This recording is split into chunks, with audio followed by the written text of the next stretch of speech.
Hey, this is Mike from the Liberate Continuum podcast at continuumpodcast.com. I wanted to take a minute to talk about the implications of what we learned in Season 1, Episode 5 of Continuum, in which Liberate tested the grandfather, or rather the grandmother, paradox to eliminate the threat that Kira Cameron represents. And I needed some visual aids for this one, so that's why this is a movie. So there's spoilers ahead, so if you haven't seen the episode, for God's sake, stop listening. Okay.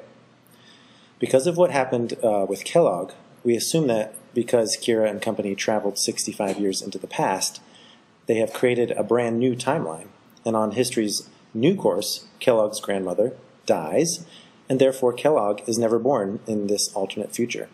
But he can still exist because he was born in the original timeline, then traveled to the past, and presumably will live out the remainder of his hopefully long life in this new reality.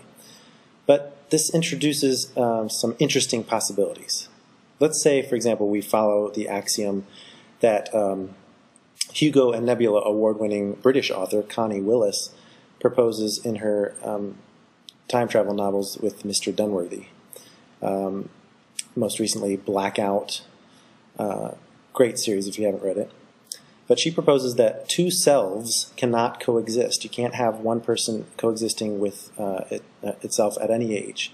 So that means that if you travel to a time before you were born, and then you are still around when your mother gives birth to you, then you die. So this would mean that 65-year-old Kagame only has about a month or so left to live, and even Kira and the rest of the 20 and 30-somethings in the cast have what Willis would call a deadline as well.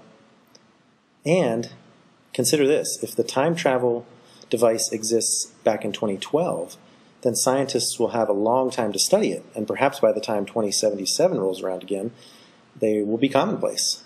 Any number of people could show up in the course of the show, even from further back in time than 2012, each setting off their own alternate timeline, which could in turn have offshoots as well.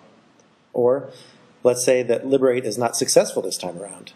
Since Curtis Chen is dead in this timeline, his future self can be born and return to, let's say, 2013 to rejoin his comrades from the original course of history.